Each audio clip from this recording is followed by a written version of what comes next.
se deja intimidar. Oh, es aquella que sufre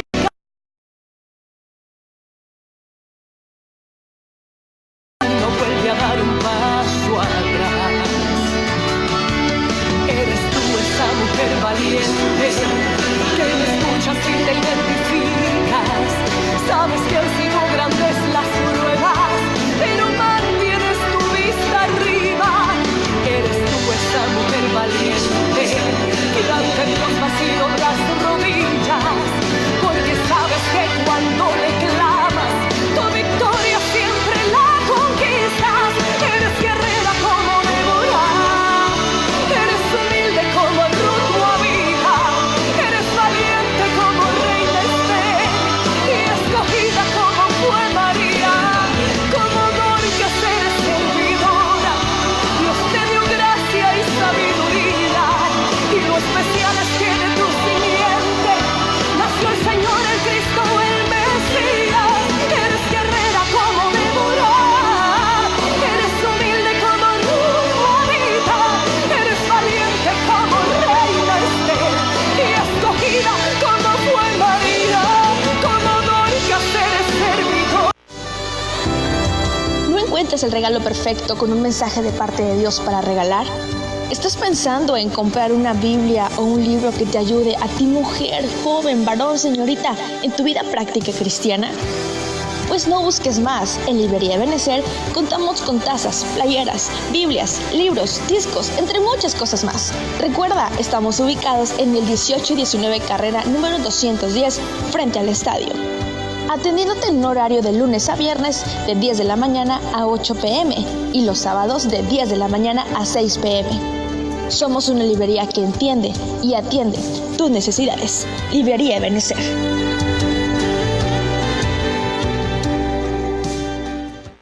Si usted está enfrentando la pérdida o merma de su calidad de vida por causa de las enfermedades crónicas, como la diabetes, presión alta, hígado graso, cirrosis, fibromialgia, artritis y cualquier tipo de enfermedad, lo invitamos a que haga una llamada a Terapia Integral. El teléfono es 185-3304 para su consulta. Ahora su salud está a su alcance. Si ya su cuerpo no tolera los medicamentos, le caen mal, le dan gastritis, colitis, llame al teléfono 3304, 185-3304, Terapia Integral, ubicados en 0 y 1 Boulevard López Portillo, número 802A. Llame para su consulta. Y el niño crecía y se fortalecía y se llenaba de sabiduría. Y la gracia de Dios era con él. Lucas 2:40. Gracias, Padre Celestial, por un nuevo día que nos obsequia, Señor, el cual, Señor, te pedimos que nos des la guía y el entendimiento para poder vivirlo con sabiduría, de acuerdo a tu voluntad y a tu corazón. En el nombre de Jesús. Amén. Amén. Dios bendiga a todos el público que nos escucha, que bendiga este ministerio de Radio Fe, Estación Cristiana, todos sus colaboradores, personal que trabaja y todos aquellos que apoyan esta labor para difundir el Evangelio. Mi nombre es José Salazar García, su amigo y hermano, y estamos al aire una vez más con un capítulo más de este programa Tarbut, que traducido significa cultura, en el cual exploraremos los diferentes temas que nos arroja la Biblia sobre índole secular, académico, científico, artístico, ya que la Biblia está plagada de todos esos temas porque básicamente nos narra la historia de la cultura judía y de los pueblos que rodearon su historia. Y bueno, hoy vamos a tratar el tema de la ley. Y vamos a verlo desde un punto de vista secular, práctico, académico, analítico. Y para tal efecto tenemos como invitado nuevamente a nuestro amigo David Ricardo Mancilla Nava. David. Hola, ¿qué tal? Muchas gracias de nuevo por la invitación. Muy honrado en participar en esta serie de programas. Y bueno, como mencionábamos, David es un experto en la materia jurídica. Aún no nos dice cuál es fue su especialidad. Sí, bueno, muchas gracias por este concepto. Pues soy licenciado en Derecho y tengo un posgrado, una maestría en Derecho Constitucional, pero nos hemos desenvuelto en el ámbito judicial, en el Estado y en el Poder Judicial de la Federación. Curiosamente, hasta hace algún tiempo los tribunales federales conocíamos de todas las materias: civil, penal, mercantil, agrario, todo eso. Ahora hay tribunales semiespecializados. En uno de ellos participo yo y de ese tribunal está semiespecializado en materia administrativa y civil. Muy bien, excelente, David. Y bueno, como todos sabemos, todos los que somos feligreses de una iglesia, conocemos el concepto de ley como el cúmulo de estatutos que Jehová le entregó a Moisés para regularizar la conducta o norma de vida del pueblo judío, en el cual está basado todo su línea de conducta. Así se empezó a forjar lo que conocemos como la civilización del pueblo judío. Bueno, básicamente de todo el pueblo hebreo. Y hoy se le conoce como pueblo de Israel. Estas leyes que Jehová le otorgó a Moisés, a nuestras manos ha llegado lo que conocemos como el Decálogo o los 10 mandamientos. Y a lo largo de toda la Biblia, a partir del libro de Éxodo, notamos que en base a este reglamento es como regía Dios al pueblo judío, el cual su misión era encargarse de difundir esta ley y este conocimiento de Dios al resto de los pueblos, cosa que en la actualidad le sigue correspondiendo, en nuestro caso, a la Iglesia de Cristo. Sabemos que tenemos un tronco común de ascendencia, todos los que profesamos la fe en Jesucristo, y nuestra raíz está en el pueblo judío, el cual a su vez tiene una raíz en la figura de Abraham y su descendencia. Pero queremos analizar básicamente qué se comprende como ley. Nosotros conocemos la ley. El libro de Romanos nos aclara bastantes cosas sobre la ley, sobre la autoridad, sobre la justicia, sobre el honor, sobre la equidad. Y necesitamos conocer todos estos conceptos: qué es justicia, qué es equidad, qué es autoridad, qué es sujeción, qué es infracción. Y todas estas cosas vamos a pedirle a nuestro amigo David que nos lo explique. La historia de la ley según el concepto o el enfoque visto desde la manera académica en las universidades de nuestro país, y por qué no decirlo así, generalizado universalmente, ¿verdad? Algo de historia de la ley y algunas cosas que él nos pueda arrojar sobre este concepto. Sí, muchas gracias. Muy interesante. Ahorita que introducías tú el tema, vienen algunos componentes que es la nota común en toda ley. Antes que esto quisiera yo, dibujar el contexto en el que se pudiera dar una ley. Curiosamente, cuando me invitaste a hablar sobre este tema, así como de coincidencia, por ahí vi una película norteamericana que se llama La Purga. A grandes rasgos, a ver si no me equivoco de la reseña, pero trataba de que en un lapso, en una determinada noche, los habitantes de esa ciudad tenían el chance de hacer todo lo que quisieran. Es decir, no había ley. Entonces viene a la memoria las escenas y es una anarquía total, todo el mundo hace lo que quiere, hay incendios en toda la ciudad, estropicios, abusos de unos contra otros, etcétera. A lo que voy hoy es que imaginemos, por ejemplo, que ahorita salimos a la calle, yo en mi camioneta me paso un alto, sin nadie que me detenga, incluso me meto a algún negocio, sustraigo algún objeto sin pagar, rompo algunas otras cosas, sin nadie que me diga nada, o sea, un total anarquía, un total desorden. Si no hubiera ley, entonces todo sería un caos, una anarquía. No habría autoridades, no habría orden, no habría respeto, siempre predominaría el abuso del fuerte sobre el débil, es decir, como en la selva, ¿no? La ley del más fuerte, ¿no? Por eso es necesario que haya ley como un instrumento social de orden y de organización.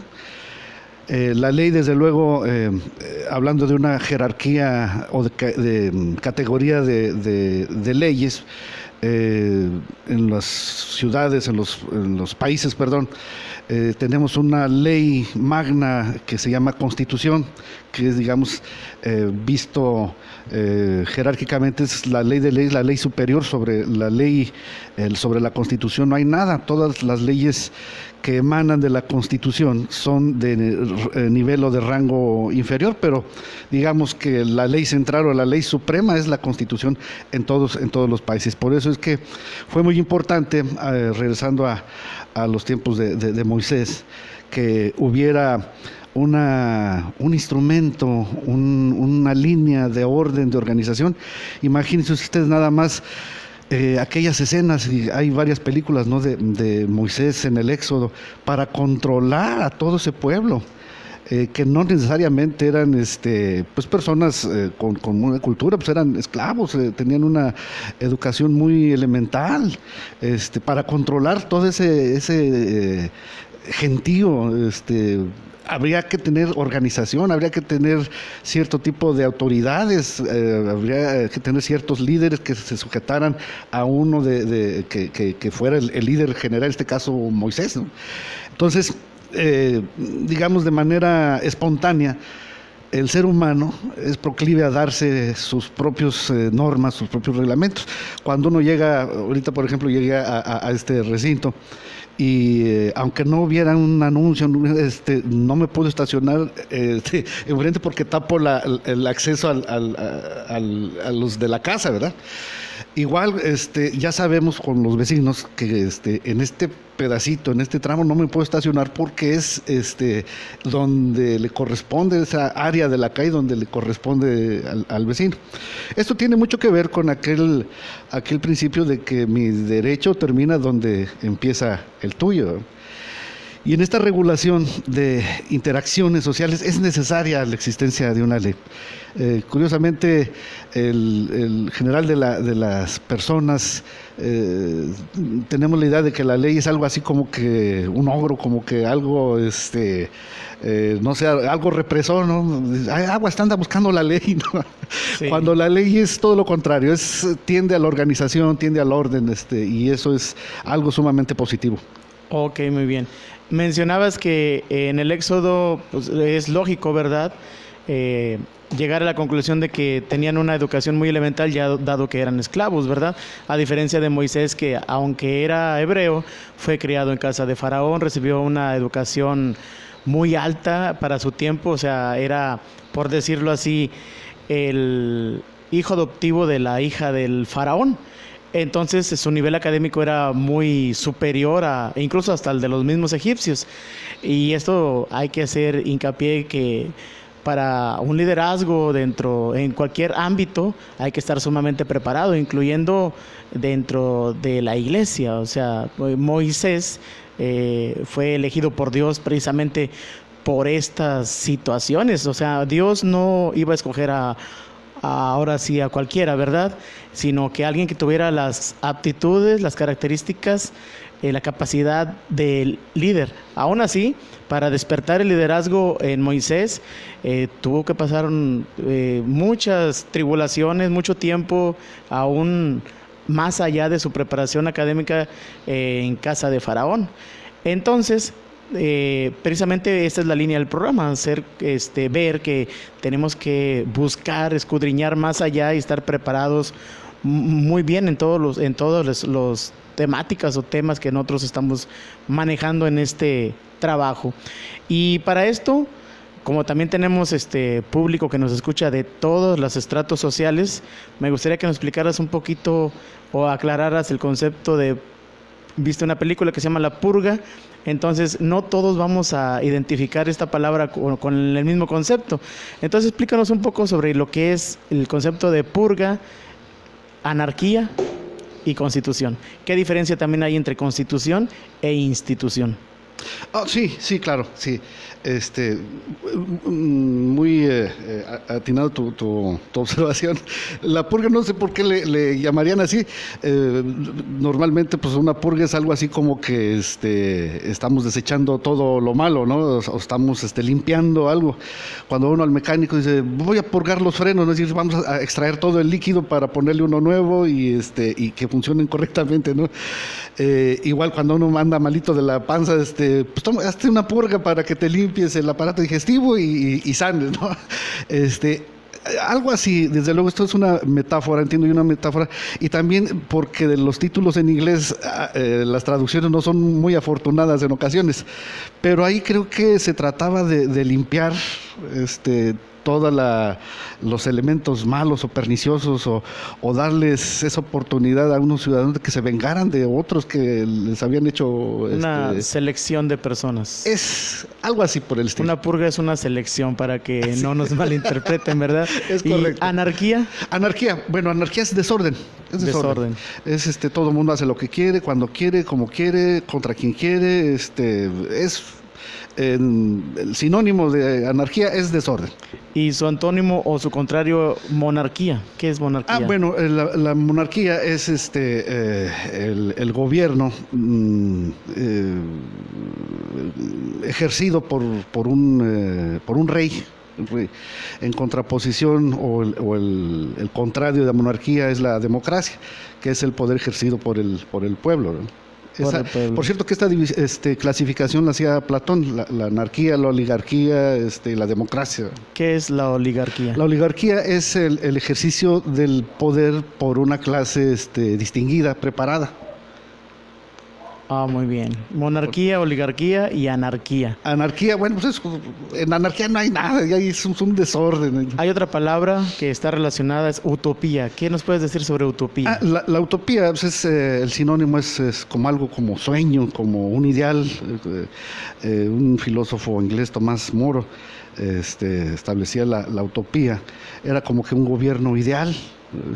Pero eso solamente era como que un sueño, ¿no? Un sueño, digamos, el opuesto a la utopía pues es la realidad, ¿no? Lo opuesto a la utopía es la realidad. La realidad, sí. Ok, muy bien. Sí, porque estas palabras es muy necesario comprenderlas. Así es. Monarquía, anarquía, oligarquía, utopía. Porque recordemos que nos regimos bajo un gobierno, todo cristiano se rige bajo las leyes, los reglamentos, la cultura del reino de los cielos, que el reino de los cielos tiene su propia cultura, sus propias leyes. Bueno, y conocemos lo que es la palabra monarquía, porque nos regimos en un estado monárquico, ¿verdad? Conceptualmente hablando, en el reino de los cielos, ¿verdad? El rey de reyes, señor de señores, bueno, entonces es una monarquía, es un gobierno, ¿verdad? Y su reino, nos dice Apocalipsis, termina así, que su reino no tendrá fin, habla de una utopía. Entonces tenemos que manejar estos conceptos. Muy bien, históricamente hablando, ¿qué nos puedes decir de la ley? Bueno, me faltó precisar el término de constitución que hace rato. Sí, constitución e institución. Sí, institución. La constitución pues es algo, se constituye, se construye, se integra un Estado, una nación, y en esa constitución es la ley de leyes, porque ahí se establece quiénes son ciudadanos, quiénes son las autoridades, qué competencia tienen, cuáles son las instituciones del Estado, cómo se divide el poder público para su ejercicio. Toda la vida o la manera en que se construye o que se constituye una nación está previsto en ese código de códigos, en esa ley suprema que llamamos Constitución. Y la institución, bueno, son las, a propósito de personas, que el concepto que manejábamos la semana pasada, ¿no? Son aquellas, digamos, personas que no son físicas, o sea, que no son, sino que están compuestas de colectividades, son figuras también jurídicas, y son necesarias para el funcionamiento de un gobierno, ¿verdad? Colectividad.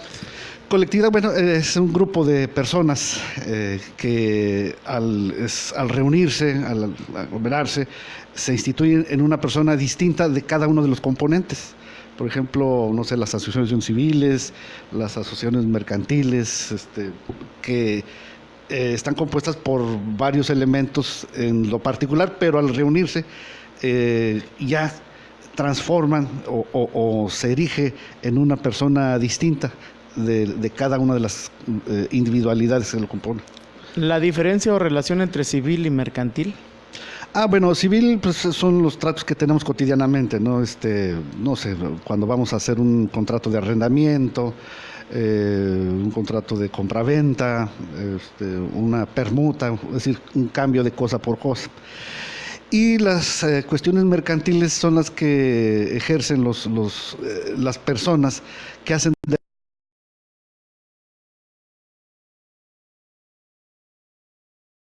al banco. Eso es un acto de comercio, una operación de retiro de algún cajero, de retiro efectivo, alguna apertura de una cuenta en un banco, cuando suscribimos un cheque, un pagaré, son actos de comercio o que están previstos o regidos por el Código de Comercio.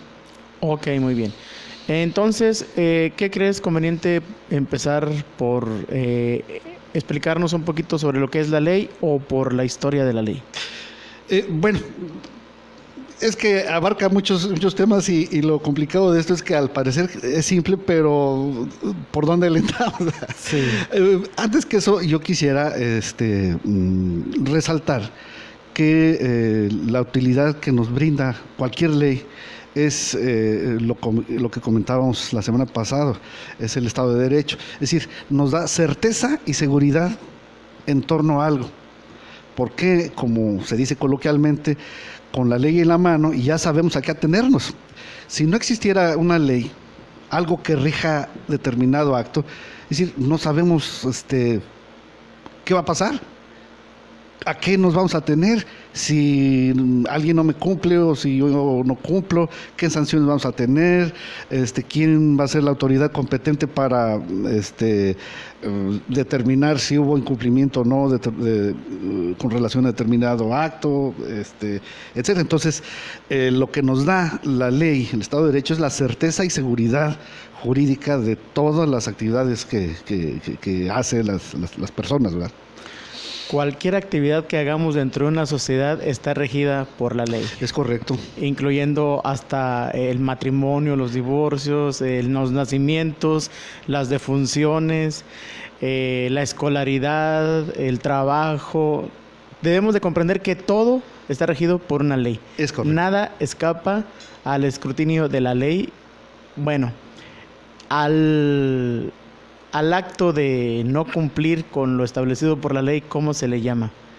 Bueno, lo que no está en la ley, pues hablando de Constitución. Lo que no está en la Constitución es inconstitucional. Lo que está contra la Constitución es anticonstitucional, ¿verdad? En este caso, si no está en la ley, pues es ilegal, o no es legítimo, ¿verdad? Está fuera de la ley o está contra la ley. Ok, aquí yo creo que a mí yo acabo de ver una luz en la palabra, ¿verdad? No lo había visto así, entonces, y yo creo que los que nos escuchan también lo habrán notado en este preciso momento. Legal es legítimo. Sí. Ilegal es ilegítimo. Muy bien, es una relación, ¿verdad?, entre las dos palabras. Que no guarda congruencia con lo que está previsto en la ley, pues es ilegal, es ilegítimo. O sea, ilegítimo, sí. Muy bien. Muy bien, adelante David, pues te cedemos el lugar. Muchas gracias. Bueno, es que ante esta necesidad de tener seguridad y certeza jurídica, pues era necesaria, lo hemos anotado, la existencia de normas que nos dieran esos parámetros. Y en los pueblos antiguos se estableció eso.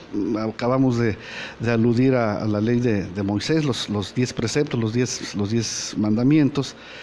Y digamos que si hacemos la debida comparación, desde luego las debidas proporciones, eso vendría siendo como que la constitución, la primera constitución de que se pudiera tener noticia en el mundo judío-cristiano, ¿verdad? Porque pues era lo que regía en la conducta externa de los hombres en aquel tiempo.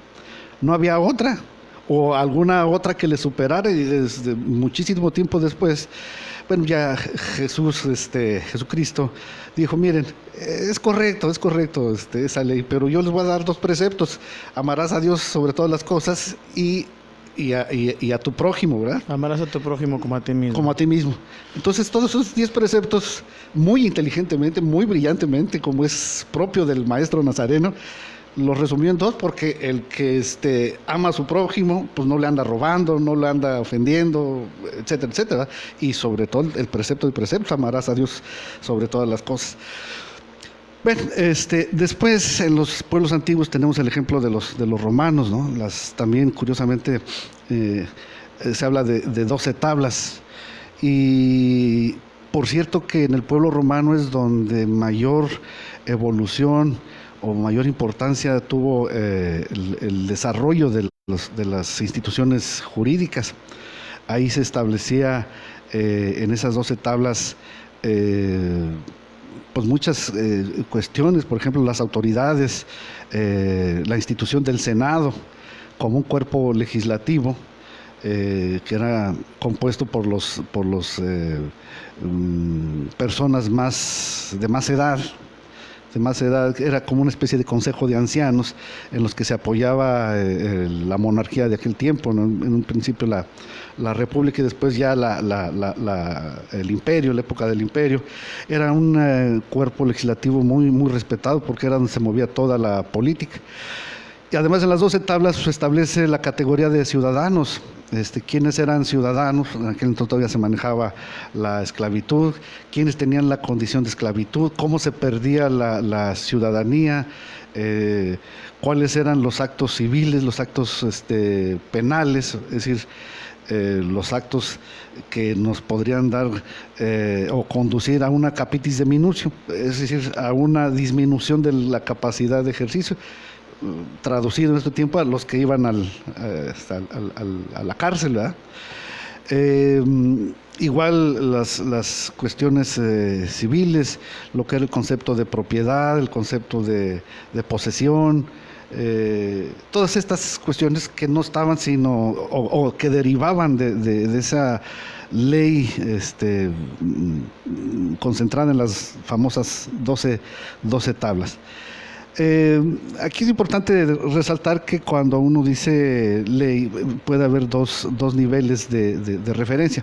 La ley, un sentido lato, un sentido general, y la ley como una especie de un género. Tenemos una jerarquía normativa, al menos en nuestro sistema jurídico mexicano, tenemos visto de arriba hacia abajo la Constitución, y después de ahí las leyes federales, las leyes generales, luego reglamentos, y así hasta digamos llegar a las circulares, las circulares, que son instrumentos normativos que usan las autoridades administrativas, por ejemplo los municipios, los gobiernos estatales, para poder dar agilidad a su ejercicio, ¿verdad? El presidente de la República tiene una facultad reglamentaria, pero deriva del artículo 89 de la Constitución, es decir, no está fuera de la Constitución, sino que está previsto en la propia Constitución. Nada más que para el ejercicio de poder administrar, es imposible que en cada cosa que vaya a hacer, en cada acto que vaya a hacer, vaya y le consulte a los diputados o a los senadores, que son los que hacen las leyes. Este artículo 89, fracción primera, que es la facultad reglamentaria, le permite al presidente de la República facilitar su ejercicio. que no haya necesidad de que si vamos a hacer cualquier cosa, no sé, se tenga que ir a consultar o que el Congreso de la Unión, compuesto de diputados y senadores, tengan que legislar para que pueda actuar el presidente, sino que esa facultad se la da desde luego también con ciertos límites para no rebasar las competencias que le corresponden al poder legislativo. Por competencia, ¿qué entendemos? Competencia es digamos, la esfera o el ámbito de lo que una autoridad puede hacer. Por ejemplo, mucho se había visto hasta hace poco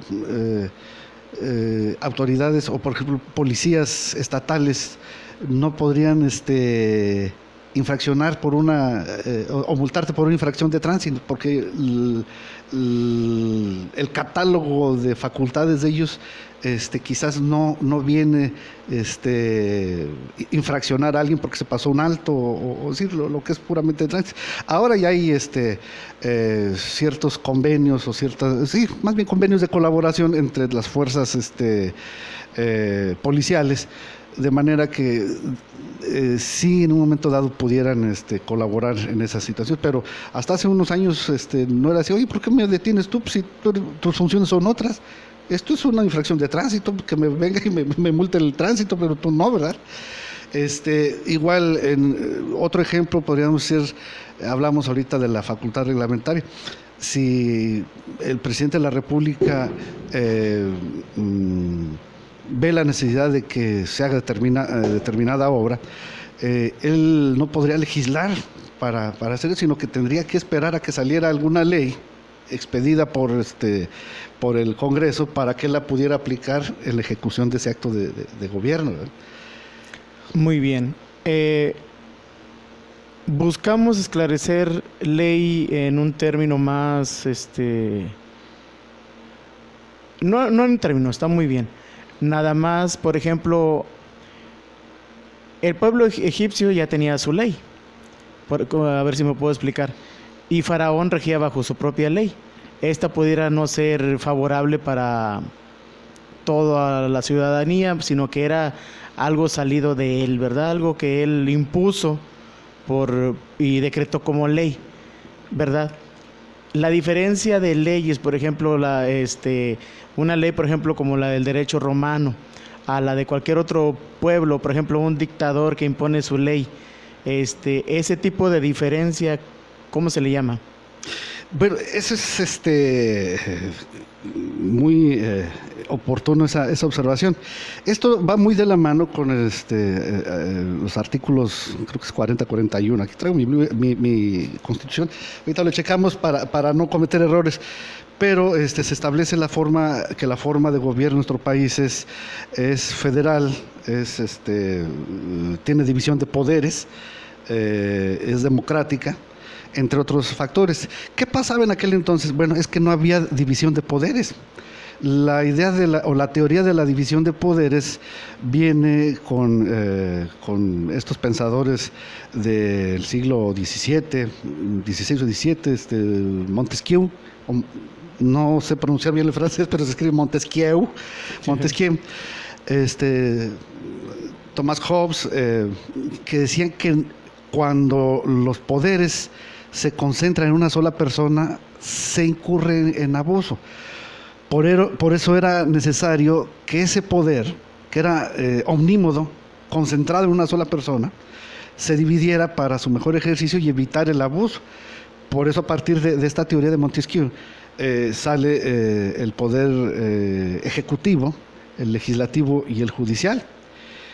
Y esta división, que después más bien se habla de colaboración entre poderes, más que de división, se habla de colaboración, pero nos da la idea de que ni un poder está arriba de otro, ni uno es menor o mayor que el otro. Lo que tenemos más visto, lo que tenemos más, pues más presente es el ejecutivo, porque es el que se publicita más a través de las campañas políticas, ¿no? Pero está al mismo nivel que un poder judicial o que un poder legislativo. ¿Qué es lo que hace el poder ejecutivo? Bueno, es el que administra un país. es el que encabeza, al menos en nuestro país, es el representante del pueblo y del gobierno mexicano. ¿Qué es lo que hace el Poder Legislativo? Bueno, es el que se da a la tarea de hacer leyes, de legislar, para que pueda funcionar todo el país al amparo del Estado de Derecho, es decir, que nada escape a lo que está previsto en las distintas leyes. Y el Poder Judicial se encarga pues de examinar que todos los actos de las autoridades tengan regularidad constitucional, estén previstos, y de tal manera que si no lo están, bueno, establecer las sanciones o establecer las consecuencias que provoca el no haber observado alguna ley o o en el caso del Poder Judicial Federal, la Constitución, ¿verdad? Pero es interesantísimo porque en el caso de los faraones, pues volvemos a la forma de gobierno que es la monarquía. El mismo Salomón, en aquel capítulo donde van las dos mujeres peleándose un hijo, él en ese momento deja de ser el administrador de ese pueblo y se convierte en un juez supremo, y juzga el caso. Fue muy conocido por su sabiduría y por su inteligencia el rey Salomón. Hasta la fecha, digamos de una manera coloquial o una jerga judicial, dice, es un juicio salomónico, ¿no? O sea, algo inteligente, algo sabio, ¿no? Que es más que legal, es muy justo o muy atinado, ¿no? El capítulo aquel donde dice, bueno, a ver, tráeme la espada, vamos a dividir al bebé. Dice, no, la verdadera mamá dice, no, mejor que se quede ahí, o sea, con la intención de salvar la vida de y de que saliera la verdad a la luz. Exacto. Muy bien, mencionaste la palabra autoridad, que no se nos debe escapar. ¿Qué entendemos por autoridad? Es la que tiene las facultades para poder ejercer algún acto que no cualquier persona lo pudiera hacer. Y este cúmulo de facultades está previsto en la ley. Por eso es que determinadas personas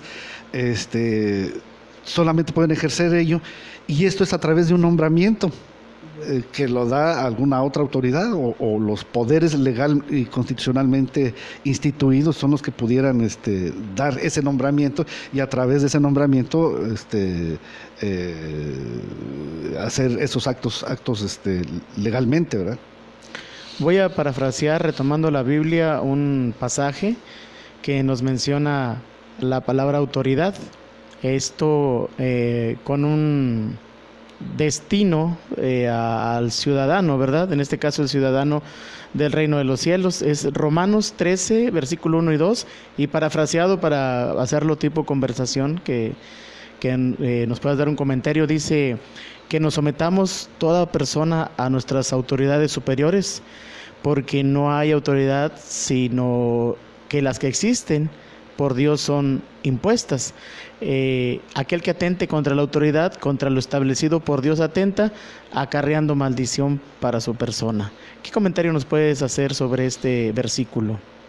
Sí, y es que esto responde a lo que veníamos diciendo hace un rato, las bondades que nos proporciona la ley es la certeza y seguridad jurídica, el orden, la organización. Si no respetamos a una persona que tiene un nombramiento de acuerdo a una ley, pues estamos en contra del orden, no estamos respetando a lo que legalmente se dijo y se escogió a determinada persona por sus aptitudes, por sus condiciones, para ejercer esa autoridad. Eso, digamos, correspondería a una legitimación de origen. Nosotros le llamamos legitimación de origen. Si alguien ejerce cierta autoridad sin tener legal su nombramiento, o haber sido de manera espuria o no prevista, está mal ese nombramiento, no está correctamente. Esto sucedía mucho en materia electoral. Cuando había fraudes, oye, pues ¿cómo es que sale de diputados, de senadores, presidentes, etcétera, etcétera? Sí, pues el conteo de votos, se supone que son autoridades democráticamente constituidas, vamos a checar eso. Entonces, si no tenía legal su origen, hay una falta de autoridad o una incompetencia de origen, ¿verdad? Está viciado el origen de la autoridad que ostenta, ¿verdad? Y sí se dio mucho a raíz de la creación de los tribunales electorales. Por decir, en la jornada se anunciaba como vencedora determinada persona, pero ya después cuando se iban al juicio y se iban al conteo y a ver bien cómo había estado y el tribunal electoral decía, no señor, aquí hubo esta deficiencia en tal casilla o en tal, el triunfo le corresponde de acuerdo al número de votos a fulanito. Esas son las bondades, ¿no? De ver bien la legalidad de todas las cosas, Ok, muy bien, muchas gracias, David. Bueno, ya aprendimos que al Estado le compete lo ejecutivo, lo legislativo y lo judicial. Y en nuestro país hay una separación iglesia-estado, ¿verdad? ¿Correcto? Hasta ahí vamos en buen punto, ¿verdad? Claro. Muy bien. Y dejándole a la iglesia cuestiones de índole ético-moral, ¿qué nos podrías decir sobre las palabras ético y moral?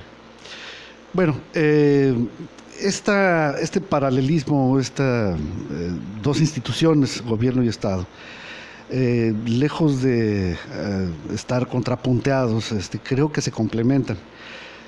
¿Por qué? Porque mientras el Estado rige la conducta externa del ser humano, la Iglesia rige la conducta desde su interior, es decir, apelando a factores de espiritualidad, factores éticos, factores morales. Y la diferencia, digamos, entre otra cosa es de que cuando hacemos algo en contra de la ley hay una sanción, ¿verdad? Física, una sanción tangible. En cambio, en la cuestión de la religión, de la iglesia, la sanción es de tipo, digamos, espiritual, ¿verdad? No es como una cosa del Estado que si te pasas el alto te pongo una multa.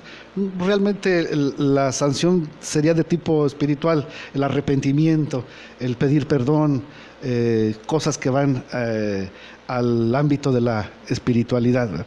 Pero insisto, no, es decir, para un mejor ejercicio históricamente se tuvo que hacer esta división. Pero en realidad, en torno a la cuestión de la conducta del hombre, se complementan y son coadyuvantes una con otra, porque el que es buen cristiano, buen religioso, no comete infracciones en la calle, no daña la propiedad de su semejante, es respetuoso de las personas y de las cosas. Por eso es que se complementan, ¿verdad? Hay cosas que, bueno, esto vas a hacer un comentario ya tú como persona, de acuerdo a la formación ética que ha derivado en tu persona a raíz de tu preparación académica, un comentario sobre esto. Por ejemplo, yo anoche estaba escuchando un comercial en radio de un partido político atacando al presidente de la República con sus comentarios. Muy bien. Esto no es sancionable. ¿O sí es sancionable? Bueno, habrá que ver, porque si es a título individual, a título particular, está la garantía de libertad de expresión. Incluso la condición de ciudadano mexicano permite hacer observaciones, comentarios, en torno a la política de su país, no así los extranjeros, ¿no? Porque si no incurriría ahí en una conducta que podría causar incluso hasta la expulsión. En caso de partidos políticos, hay ciertas condicionantes que establece la ley electoral. Habrá que ver si en eso no hay algún exceso del comentario que hizo de ese partido político, si ese comentario en torno al presidente estuvo dentro de lo que él pudiera hacer, incluso ver si ese comentario o esa observación o esa anotación es ofensivo o no, más que a Andrés Manuel López Obrador, miembro de un partido, al presidente de la República como tal, ya no como miembro de un partido político, sino como institución, como una autoridad, ¿verdad? Como presidente de la República, más allá de que sea AMLO o más allá de que sea de Cualquier Morena, persona. es la institución y ahí hay que ser muy cuidadosos, hay que tener respeto al señor presidente de la República, independientemente de que me guste o no su ejercicio, eso ya sería cuestionable, y sería cuestión de ver en qué foro se pudiera comentar si actúa bien o no actúa mal, pero desde luego ser siempre muy respetuosos de la figura presidencial. Porque somos muy consumistas y lo que escuchamos o lo que vemos, tal vez no indagamos y lo hacemos como verdadero y puede caer en la cuestión de categoría morbosa o perversa, ¿verdad? Y dañar nuestro corazón. Por ejemplo, ya que un ciudadano, por ejemplo, se exprese, como en el sexenio pasado, ¿verdad?, del presidente anterior, se expresaban 1001 cosas de él, ¿verdad? ¿Qué consejo le darías a una persona desde el punto de vista ético-moral y de acuerdo a Romanos 13:1-2, ¿verdad?, que el mismo Señor nos dicta que debemos de someternos a nuestras autoridades, porque de hecho Él es el que permite que las autoridades sean habilitadas, y quien atente contra la autoridad, contra lo que Dios ha establecido atenta, y acarreando maldición para sí mismo? Un comentario así, ya rayando en lo ético-moral, ¿qué comentario podrías hacernos? Sí, y eso es importante porque quien está legalmente instituido como una autoridad, hablemos del presidente de la República, específicamente de López Obrador, lo amparan 30 millones de votos, o más de 30 millones de votos. Nos guste o no, yo no comulgo con muchas de las ideas ni de Morena ni del señor presidente, pero más que el respeto a Andrés Manuel López Obrador, es el respeto a la voluntad democrática de más de 30 millones de ciudadanos.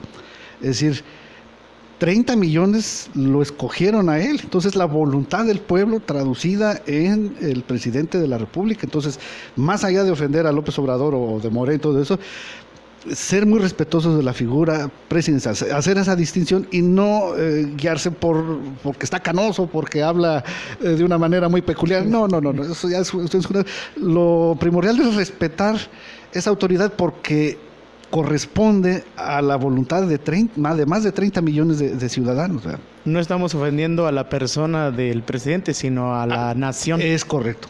A esos 30 nos estamos ofendiendo a nosotros mismos. Es correcto. Ok, entonces sí tenemos que ser muy cuidadosos con los comentarios que hacemos, ¿verdad? Porque lamentablemente pues estamos acarreando, es como si habláramos mal de nosotros mismos, nos estamos lanzando maldición a nuestra persona. Entonces es importante que todos conozcamos que la autoridad no es la persona, sino que es algo derivado de la ley a través de los siglos, a través de muchas cosas, y como nosotros sabemos como pueblo cristiano, es algo derivado que viene directamente de Dios, porque lo establece perfectamente. Nos quedan alrededor de 14 minutos. ¿Podrías hablarnos algo sobre la justicia? Sí, son temas profundísimos y entre más nos metemos en la plática, más salen más cositas y se nos agota el tiempo de manera como que de suspiro, ¿verdad? Bueno, la justicia, mucha gente, muchos pensadores, muchos filósofos inclusive, han querido definir la justicia, y cada concepto o cada definición que ellos proporcionan, pues no es más que un acercamiento, ¿verdad? Un acercamiento. Sin embargo, los seres humanos tenemos una noción de lo que es justicia. Si nosotros vemos algún acto o alguna situación, podemos decir casi con absoluta certeza, qué injusto, ¿no? No, sí, actuó con justicia. Es decir, no podemos definirlo, pero sabemos o intuimos qué es justo o qué es injusto. En ocasiones lo ideal en términos generales es que una ley sea justa, pero en ocasiones no siempre se cumple esta condición. Hay leyes que son injustas. Un ejemplo, lo vemos muy seguido, por ejemplo, los comerciantes allá yo creo que no solamente en la Ciudad de México, en el Zócalo, sino en muchas tantas ciudades, ¿no? Van los vendedores con lo que pueden juntar para hacer la mercancía que van a vender, y llegan los policías, y no puede estar aquí, o llegan los músicos ambulantes o callejeros para ganarse, abren su estuche para captar ahí algunas monedas. No llega la policía, y uno dice, mira qué injusto, ¿qué te hace el pobre músico, hombre? O ¿qué te hace la señora que está vendiendo ahí sus jaibitas o vendiendo ahí lo que puede vender? Sus tamalitos, qué injustos. No, déjalo, suéltalo. Pero lo que no se dan cuenta, o pocos se dan cuenta, es que los policías en esos episodios están actuando porque hay un reglamento. Hay un reglamento de rango, me parece que es municipal, el bando de policía y buen gobierno, que prohíbe la venta. Entonces no es cosa de ellos, no es cosa de que simple y sencillamente ellos están actuando porque una ley le está ordenando, y además ellos son elementos ejecutores. Hay un comandante que quizás, o un jefe que quizás le está diciendo, no quiero a ninguno que esté ahí obstaculizando, etcétera, etcétera. Ese es, digamos, el mejor ejemplo entre lo que es legal y lo que es injusto, ¿verdad? Y nuevamente caemos en el error de juzgar a la persona. Exacto. De decir, los policías son malos. Exacto. Cuando están en el cumplimiento de su deber, ¿verdad? Entonces, al contrario, debemos estar conformes, porque estamos viendo a elementos policíacos que están en el cumplimiento de su deber. Por ejemplo, a nadie le gusta que lo multen, ¿verdad? Un tránsito. Exacto. Y formamos en nuestro corazón la idea de antipatía hacia el representante de la ley, ¿verdad? No quiere decir que el tránsito esté haciendo su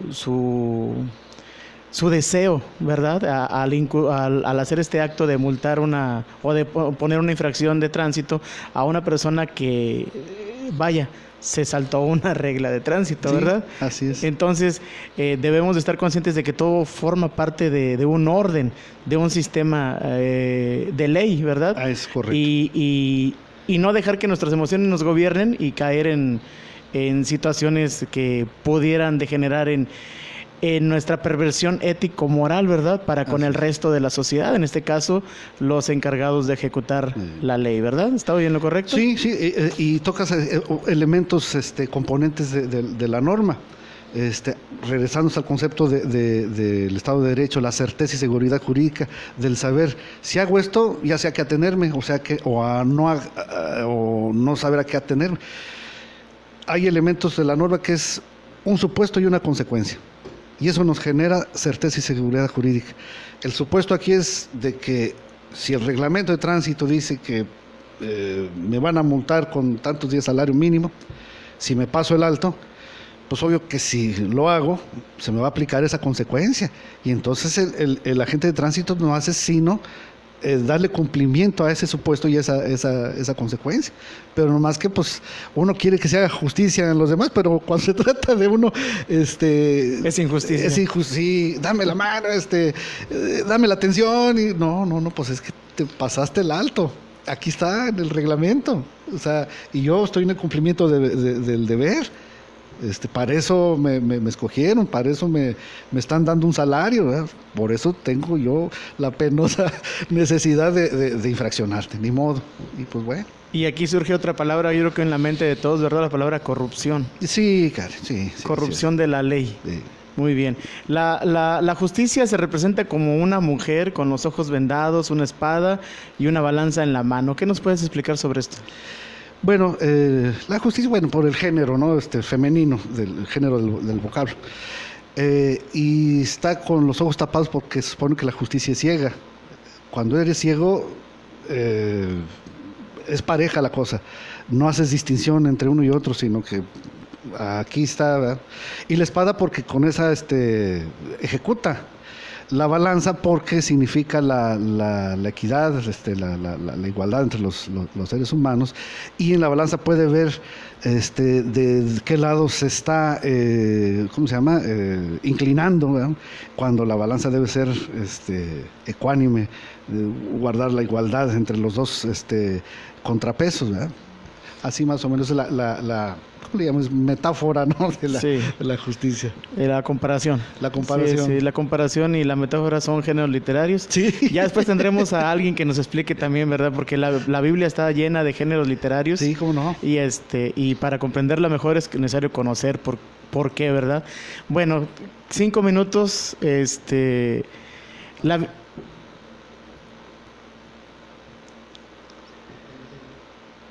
Ok, seguimos. Muy bien. La Biblia maneja 2 conceptos, ley y gracia. ¿Qué nos podrías decir tú sobre la palabra gracia? Siento yo que la gracia es un ¿cómo le pudiéramos llamar? Un estado, una especie de virtud. Vivir en gracia es vivir bien a los ojos de Dios. Estar en la gracia, ser agraciado. Ok, más que nada agraciado. Agraciado. A lo mejor se entiende más con el verbo, ¿verdad? Que con el sustantivo. Puede ser. Agraciado, ¿qué es, por ejemplo, que alguien sea agraciado? En mi concepción y manera de ver las cosas, creo que es una persona llena de virtudes, llena de cosas buenas, que hace a un lado los vicios, las malas prácticas, que busca ser buen ciudadano, buen hijo de Dios, y eso le hace tener gracia frente al Creador, ¿verdad? La gracia no es saltarse la ley, ¿verdad? No, por supuesto que no, es todo lo contrario.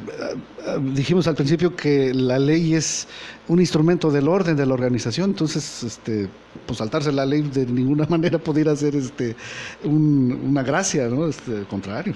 Tal vez en el pueblo de Dios exista una confusión entre lo que es el cumplimiento de la ley y la gracia, pero viendo todo esto resulta concluyente que la gracia es llevar el cumplimiento de la ley al límite simplemente para vivir bien. Es correcto. Como por ejemplo un estudiante que presenta un examen y uno que no.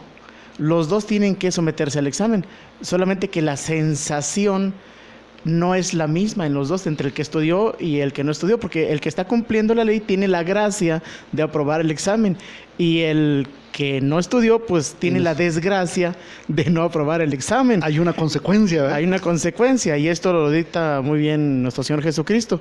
Por ejemplo, antes decía la ley, ¿verdad? Que la ley dictaba, la ley judía, que si robabas un ganado de tu vecino, pues tú le tienes que regresar 2, y que si delimitabas tu propiedad ciertos metros que no eran los correspondientes, tenías que cederle la mitad del terreno, etcétera, etcétera. Entonces se pagaba la consabida ley del ojo por ojo y diente por diente. Talión. Exactamente, y Jesús impone la gracia, que no es más que llevar el cumplimiento de la ley al extremo. Si alguien te hiere en una mejilla, pues la ley anterior decía que pues se la regresas y quedan a mano, pero Jesús dice, ofrécele la otra. Entonces, vivir en gracia es vivir en contentamiento con la ley y dar más por la ley y sentirse satisfactorio con el cumplimiento de la ley. ¿Estoy en lo correcto o...? Por supuesto que así es. Y todavía más, porque ¿quién se pudiera imaginar, ya no digamos en tiempos de Jesucristo, en tiempo actual, cómo vas a perdonar a alguien que te ofende, que viola? No, dice, perdónalo 7 veces y 7 veces si es necesario, ¿no? Es decir, a lo que yo voy, que la visión que tiene Jesús como líder, como pues cabeza de un movimiento pacifista, de no contestar la violencia con más violencia, sino al contrario, porque nunca vamos a terminar.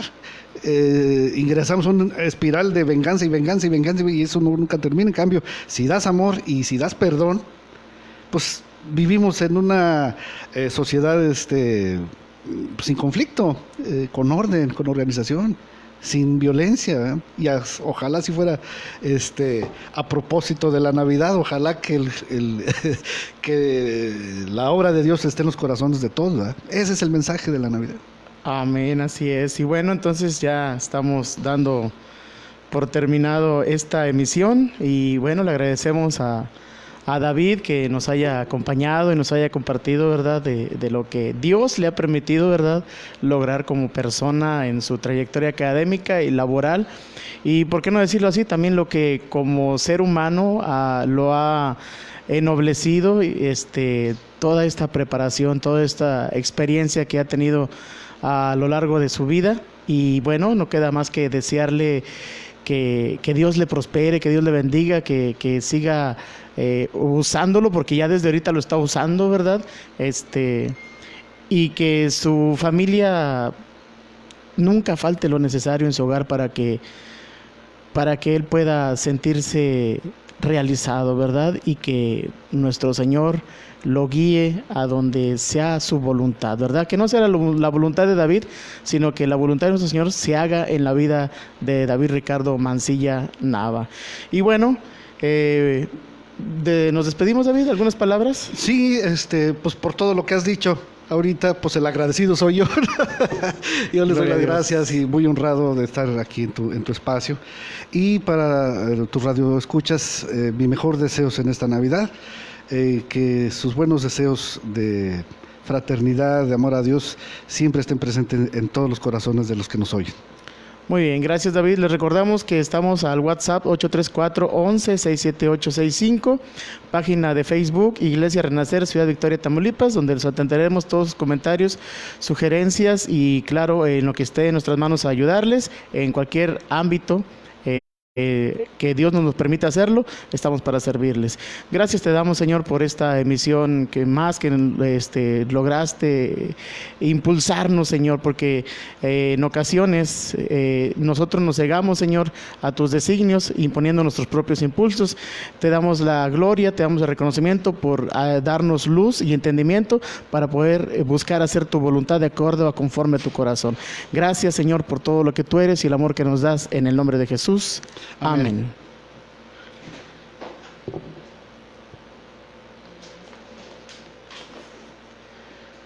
Muy bien, David. ¿Quieres predicar el Evangelio en esta estación? Tenemos horarios disponibles para ti. Llámanos o envía un WhatsApp a los teléfonos 834